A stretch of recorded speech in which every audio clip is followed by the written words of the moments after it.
V dnešnej lekcii si povieme niečo o formulároch. Formuláre používame na stránke v každom prípade, keď vyžadujeme nejaké dáta od užívateľa. Napríklad chcete niekomu poslať správu pomocou kontaktného formulára na stránke, chcete sa prihlásiť na e-mail alebo chcete sa registrovať na nejakú stránku, kde požadujú vaše užívateľské meno a heslo. Vo všetkých týchto prípadoch používame formuláre. Dnes si ukážeme základné elementy, ktoré sa používajú na tvorbu týchto formulárov, ako napríklad sú to jednoduché textové elementy, kde môžeme vyberať jednu alebo viacej možností a potom si ukážeme tlačítka. Formulár sa vkladá do stránky pomocou kľúčového elementu form. Obsahuje dva povinné atribúty. Jeden atribút sa volá metód, čo je metóda. Metódy poznáme dve základné, ktoré sú get a post. Get sa používa v prípadoch, keď niečo požadujeme od servera. Post sa používa v prípade, keď posielame dáta na server. Spravidla form môže obsahovať obidve tieto metódy, avšak väčšinou sa používa práve metóda post. Ďalším rozdielom je to, že keď používate metódu get, čiže takto, tak hore v adrese prehliadača sa vám zobrazia všetky dáta, ktoré ste posielali. Naproti tomu, keď použijete metódu post, tak sa vám tieto dáta nezobrazia. Tých rozdielov je o mnoho viacej, avšak pre takéto základné rozdiely nám to stačí. Väčšinou budete používať metódu post. Ďalší povinný atribút je atribút action, čo je adresa skriptu, ktorý bude spracovávať tento formulár. Keďže na spracovanie formulára potrebujeme už vedieť programovať, tak tento atribút momentálne nevyplním. Väčšinou, keď aj tak budete tvoriť nejaké statické stránky, tak buď formuláre nebudete používať vôbec, alebo keď budete pripravovať pre niekoho tieto stránky, tak tento atribút necháte voľný a programátor si to už sám doplní. Najjednoduchší element formulára, ktorý môžeme použiť, je obyčajné textové pole, ktoré sa zapisuje pomocou elementu input. Ako typ mu dáme text, čiže čakáme textový vstup od užívateľa. Musíme mu vyplniť atribút názov. V tomto prípade dáme napríklad meno. A takisto povinný atribút je value, čiže hodnota tohto atribútu. V tomto prípade necháme, že je to prázdne textové pole. Aby sme vedeli, že čo sa bude od užívateľa požadovať, necháme tam meno. Skúsime teraz stránku načítať. Ako vidíte, zobrazil sa nám popisok meno a tu na textové pole, do ktorého môžem vkladať hociaký text. Keby som chcel, aby už bol nejaký text predvyplnený, na to slúži presne tento atribút value. Dám tam napríklad Peter. Keď znova načítam stránku, toto textové pole už obsahuje text Peter, ktorý môžem buď doplniť alebo zmazať takisto ako chcem. Keď znovu načítam stránku, zase tam bude Peter. Väčšinou chceme od užívateľa, aby tam vložil svoje dáta, čiže necháme toto prázdne. Dáme si ešte jeden textový element, ktorý nazveme priezvisko.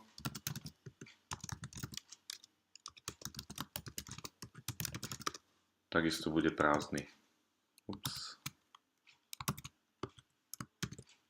Tak, znovu načítame stránku. Je meno a priezvisko. Ak ste si všimli, tak tieto elementy input sú nepárové, pretože nemajú uzatvárací element a tiež ležia všetky v jednom riadku. Naproti tomu väčšina z elementov, ktoré sme doteraz používali, sa pekne presúvať na ďalší riadok. Napríklad to vidíte pri týchto zoznamoch, pri tabulkách, takisto pri nadpisoch, pri paragrafoch. Tieto položky formulára sa však dávajú do jedného riadku, preto budeme musieť za každým používať explicitné zalomenie riadku, čiže pomocou elementu BR. V tomto prípade sa nám to vložilo pekne pod seba.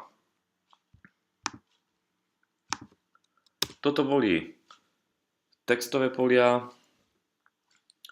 Pozrime sa teraz na ďalšie možnosti elementov vo formulári. Teraz väčšina týchto elementov sa vkladá pomocou elementu input. To, čo je rozdielne, je typ tohoto elementu. V tomto prípade skúsme použiť checkbox, čo je jednoduché zaškrtávatko, čo hneď uvidíte. Názov mu dáme farba. Pri zaškrtávatku alebo checkboxe by ste mali vždy vyplniť aj hodnotu. V tomto prípade dajme modrá. Samozrejme za zaškrtávatko alebo predto, už ako vám je lepšie, nezabudnite vyplniť aj hodnotu tohto zaškrtávatka, aby užívateľ vedel, že čo bude vyberať. Pridáme ešte jeden typ checkbox. Musí mať rovnaký názov, pokiaľ chceme, aby užívateľ vybral príbuzné hodnoty. V tomto prípade dajme hodnotu červená a zase napíšeme na konci, čo to znamená.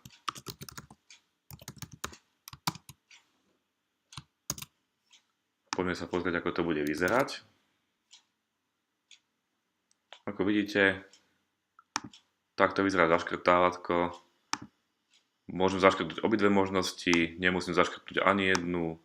Môžeme zaškrtnúť práve jednu. Poďme si to ešte dať na nový riadok, aby to bolo zrejmé všetko. Pokiaľ chceme zaručiť to, aby niektorá možnosť bola už vybratá, tak nám na to slúži atribút checked, ktorému dáme hodnotu checked. A v takomto prípade bude možnosť modrá vybratá hneď na začiatku. Samozrejme môžeme ju odoznačiť.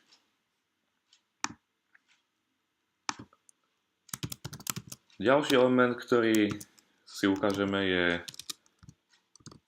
výber jednej možnosti, čiže typ radio.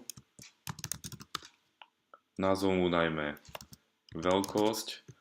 Pri názvoch týchto elementov odporúčam vždy používať názvy bez mäkčeňov a dĺžňov.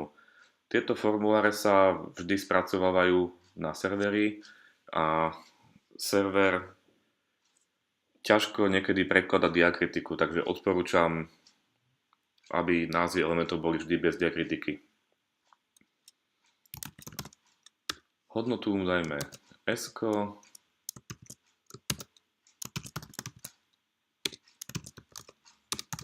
Aby sme si ukázali, ako to funguje, pridáme ešte ďalšie dva.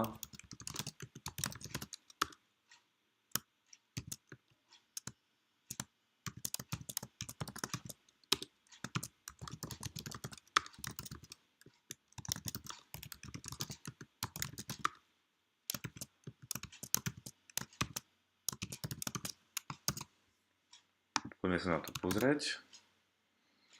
Ako vidíte, teraz nám tu pribudli 3 takéto krúžkové tlačítka, kde nám prehliadač dovoluje vybrať vždy iba jednu možnosť. To, ktoré tlačítka alebo tieto radio buttony súvisia spolu, určuje práve atribút name. Keby som tomuto zvolil iný názov,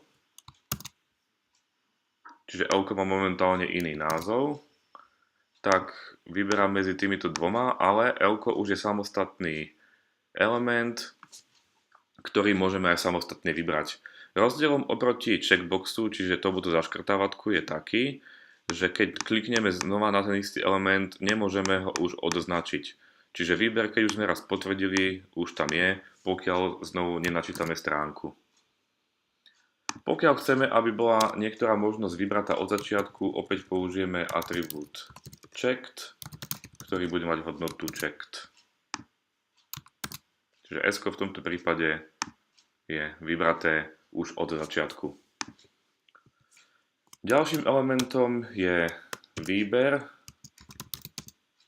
z rozbalovacieho zoznamu, čiže tzv. Select.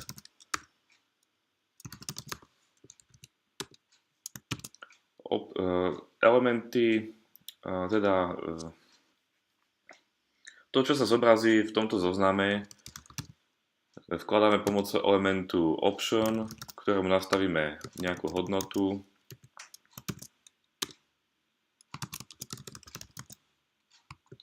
Ako atribút value, a to, čo sa zobrazí užívateľovi, je toto medzi elementmi option a option.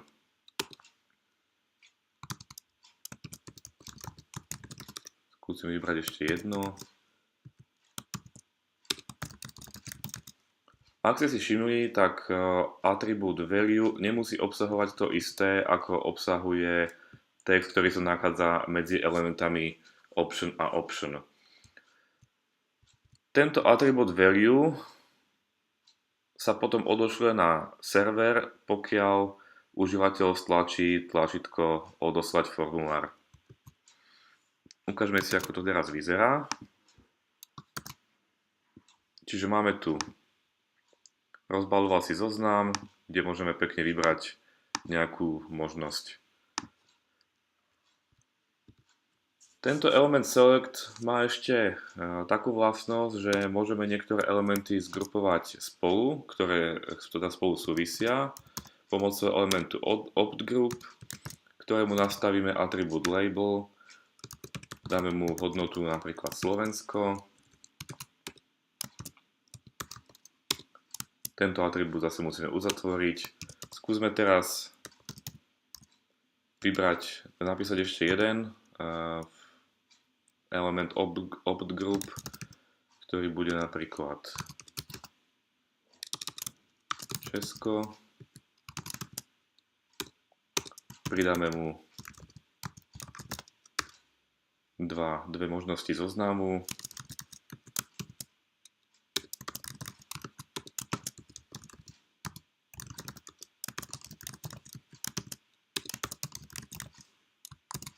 Poďme sa pozrieť, ako to bude vyzerať. Ako vidíte, teraz pod Slovenskom sa nachádzajú slovenské mestá, môžeme jedno z nich vybrať. Pod Českom sa nachádzajú české mestá, tiež môžeme jedno z nich vybrať, ale už nemôžem vybrať hodnotu Česko alebo Slovensko. Keď kliknem na jedno z toho, tak sa mi nevyberie nič, ale bude tam to, čo bolo vybraté naposledy.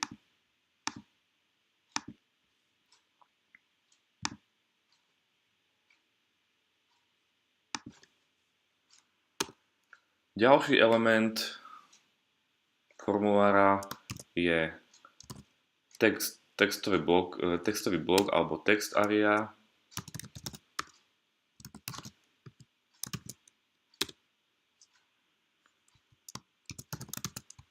Ktorá vyzerá asi takto.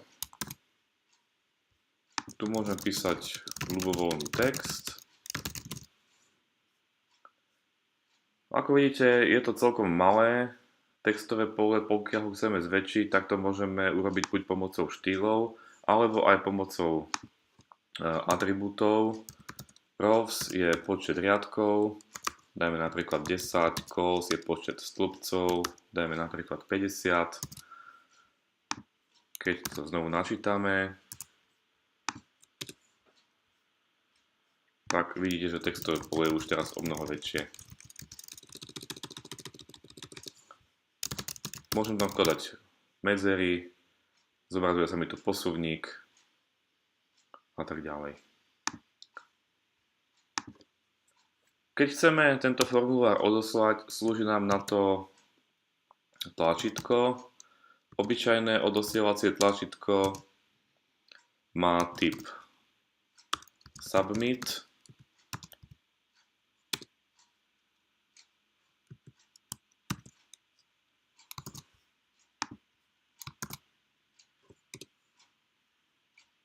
To je toto, avšak nič sa nám nezobrazilo, pretože atribút value nemá žiadnu hodnotu.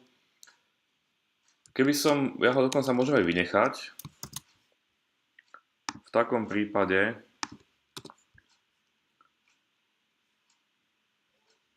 sa mi to nezobrazilo, lebo som tu zabudol uvozovku. Skúsme ešte raz.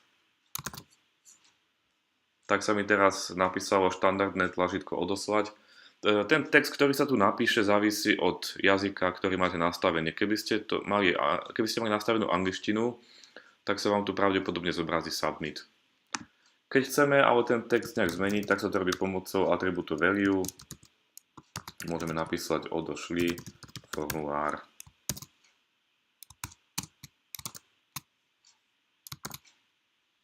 Keď na ne klikneme, tak sa vlastne nič nestane, pretože sme nedefinovali žiaden skript v tomto atribúte action, ktorý by mal daný formulár spracovávať.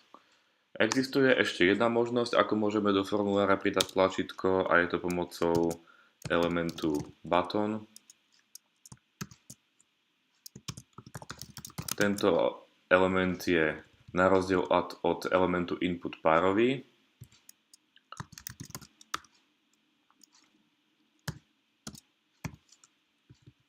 A rozdiel medzi týmto inputom typu submit a týmto buttonom je taký, že medzi tieto elementy button a button môžeme vkladať rôzny text. Nemusí to byť teda len text, môže to byť aj obrázok alebo akékoľvek zložitejšie elementy, ale väčšinou sa tam dáva práve text alebo nejaký obrázok.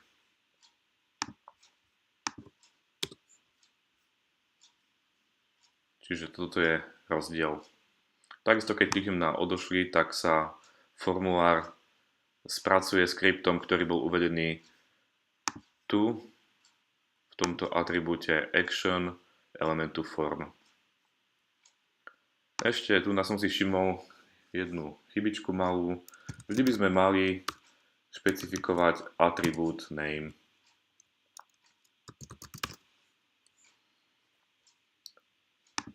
Čo je ešte možnosť pri tomto elemente select, čiže pri rozbaľovacom zozname, je tam možnosť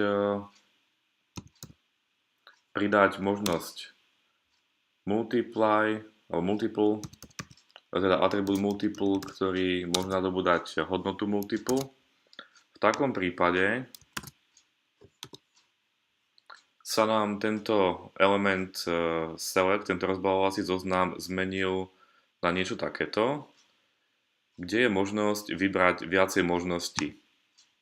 Čiže môžem vybrať Žilinu alebo Bratislavu, pokiaľ kliknem, ale pokiaľ podržím tlačítko Command, tak môžem vybrať aj dve možnosti, prípadne všetky možnosti. Čo je ale také isté, ako bolo pri klasickej možnosti jedného výberu, nemôžem vybrať možnosť Česko alebo Slovensko, pretože v skutočnosti to nie je výber, je to iba nejaký popisok, ktorý nám zgrupuje elementy, ktoré sú pod ním spolu.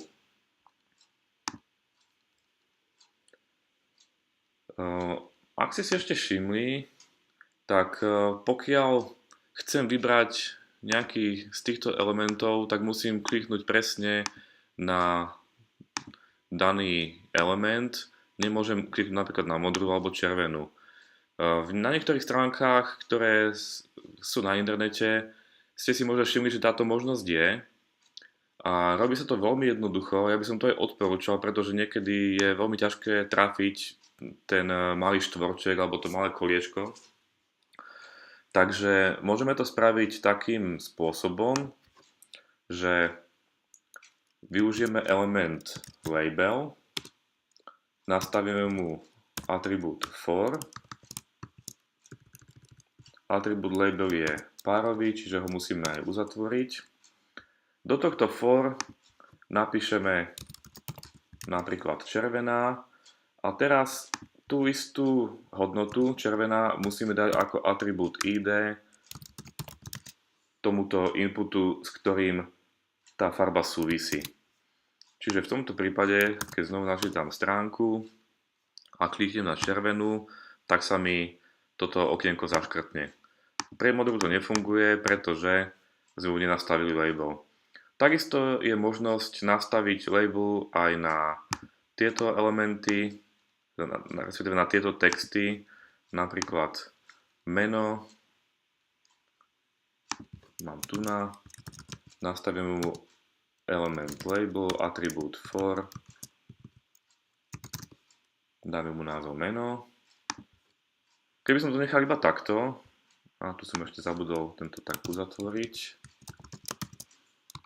Keby som to nechal iba takto, tak sa vlastne nič nestane, lebo som tam zabudol vyplniť atribút ID. Tu som ho zabudol vyplniť. Keď ho ale vyplním a uložím, znovu načítame stránku, tak ma hneď nastaví na toto textové pole a ja tu už môžem písať. Pri formulároch spomeniem ešte jeden element a je to element fieldset, ktorý zgrupuje príbuzné elementy dokopy. Je to párový element, čiže má aj uzatvárací tag. Používa sa väčšinou buď na tieto checkboxy alebo na radio buttony.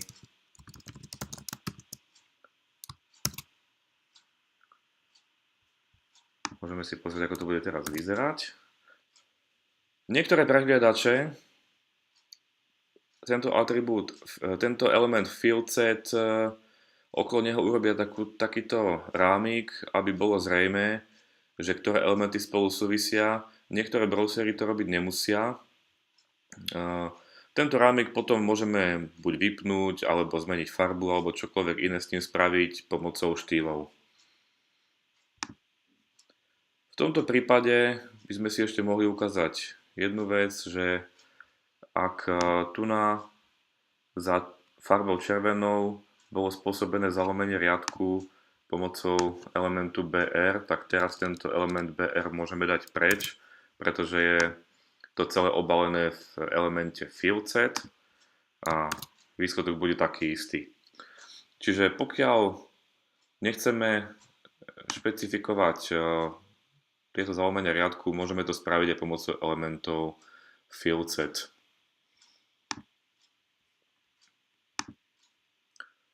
Toľko to zatiaľ o formulároch.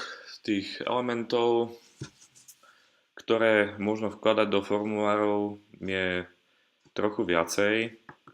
Aj atribútov, ktoré môžeme týmto elementom dať. Avšak tieto elementy, ktoré som spomenul, sú základné a vystačíte si s nimi pri väčšine základných formulárov. Ešte vám snad spomeniem jednu vec, ktorú som ešte nespomínal, alebo som sa zmienil iba tak okrajovo, a to je to, že odsadzovanie, ako vidíte, ako som spomínal v jednej z prvých lekcií, všetky elementy odsadzujeme pod seba. Ale keď som pridal tu na nový element fieldset, tak vidíte, že tieto elementy input nie sú odsadené pod sebou. A spomínal som vám možnosť, že NetBeans umožňuje automatické formatovanie textu. Je to pomocou príkazu source a format. A v tomto prípade, ak máte správne nastavené v možnostiach NetBeansu formatovanie, tak vám všetky elementy, ktoré nie sú zarovnané, respektíve odsadené, tak vám ich odsadí. Môžete to takisto dosiahnuť touto skratkou, čiže Shift, Ctrl a F. Respektíve, ak to máte nastavené ináč, tak tu by ste mali mať uvedenú presne klávesovú skratku, ktorou to môžete dosiahnuť. Pokiaľ sa vám to zarovnalo zle, tak NetBeans umožňuje nastaviť toto formatovanie Avšak teraz neviem asi presne kde to robí. Pravdepodobne tu na.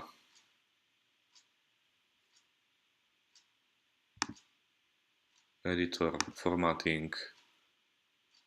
A tu si môžete nastaviť. Môžete sa s tými nastaveniami trošku pohrať. Pokiaľ si s tým nebudete vedieť rady a bude záujem, tak môžem niekedy spraviť video aj na to, ako sa formatuje, ako sa nastavuje formatovanie.